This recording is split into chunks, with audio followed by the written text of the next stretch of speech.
Hello. Today I'm going to talk to you about case number 34, Shark Fin Soup. Hong Kong Disneyland loses magic for some. For the case overview, we have that Hong Kong Disneyland opened in September of 2005. Disneyland teamed up with the government of Hong Kong to open up the first Disney theme park, Magic Kingdom, in China. And what happened was there was negative international coverage around the building and opening of this 310-acre theme park due to a few issues.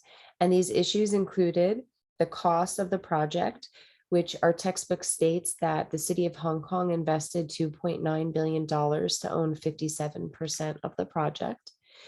And labor activists protested the grand opening for claims that the park and factory staff were underpaid and overworked. Some were saying that they were working, 13 to 14-hour days. And additionally, animal rights activists as well as environmentalists were protesting the grand opening. The animal rights activists had multiple complaints, which included the park offering shark fin soup in their wedding packages. And additionally, in order to build the park, there was a decision by the Hong Kong government to euthanize 45 wild dogs who were living in the hills surrounding the perimeter of the park. And the government said that they looked for shelters for the healthy dogs and looked for homes for the healthy dogs, but ultimately had to euthanize 45 dogs who they believed to be sick. And the environmentalists were protesting because the fireworks that they were using for their nightly firework display, which is a traditional thing that you see at the Disney parks here in America. And there's already a smog issue that is existing there in Hong Kong. And the environmentalists had grievances over the types of fireworks that they were using because they felt that they could be using a lesser type to reduce the smog. However, Disney responded, or they didn't respond, because the fireworks that they use actually fall within the rules that they're allowed to have within the city. And for the shark fin soup, because of the public backlash, ultimately they removed the item from the menu. So these were the main complaints that caused negative publicity for the grand opening of Disney in Hong Kong. The public relations plans that they used in order to get this location up and running was focusing on cultural sensitivity. They carefully curated the menu at the park to make sure that they had dishes that were diverse to Chinese and Asian and Western cultures. And additionally, all of the rides and the shows at the theme park were trilingual. So they were in Cantonese, English, and Mandarin. And the staff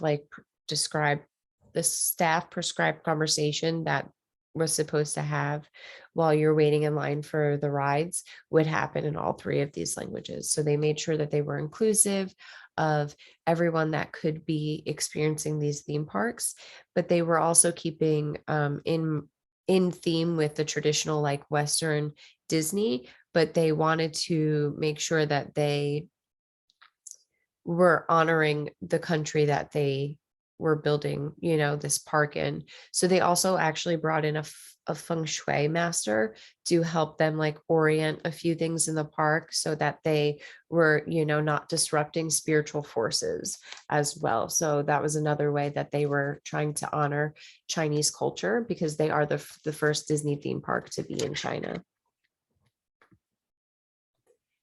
Additionally, they participated in community by community building through hosting events that were designed entirely towards giving back to the community.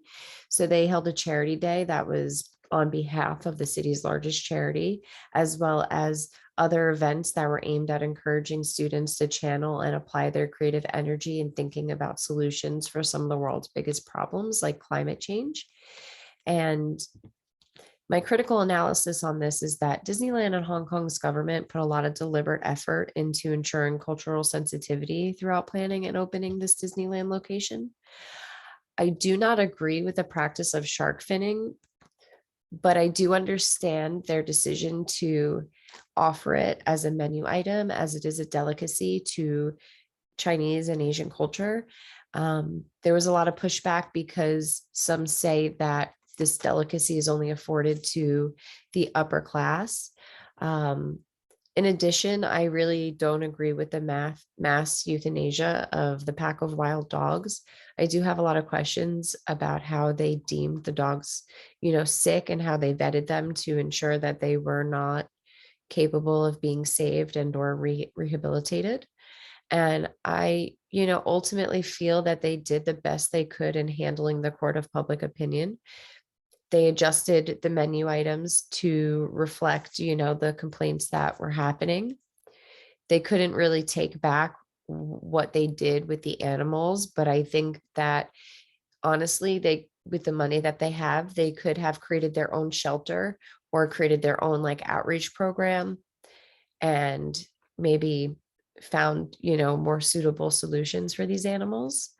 But at the end of the day, I really think that all Disneyland parks really need to investigate ways at reducing entrance costs to make it more accessible to middle and lower classes, because it really is an expensive experience, but it's one that parents really want to give to their children. And another issue that really arises with them is the fact that it's only 310 acres, like I said in one of the earlier slides. It really wasn't that big. So when they first were opening, they had, a couple issues with being overcrowded, which I think they eventually came to resolve, because as of today, they operate and they have no issues. And in 2016, they opened up a second location in Shanghai. So, it seemed as if that location opened up without any issues. And that's fantastic. But Disney is kind of a great experience if you can experience it. So making it more accessible would be really fantastic. And here are my discussion questions,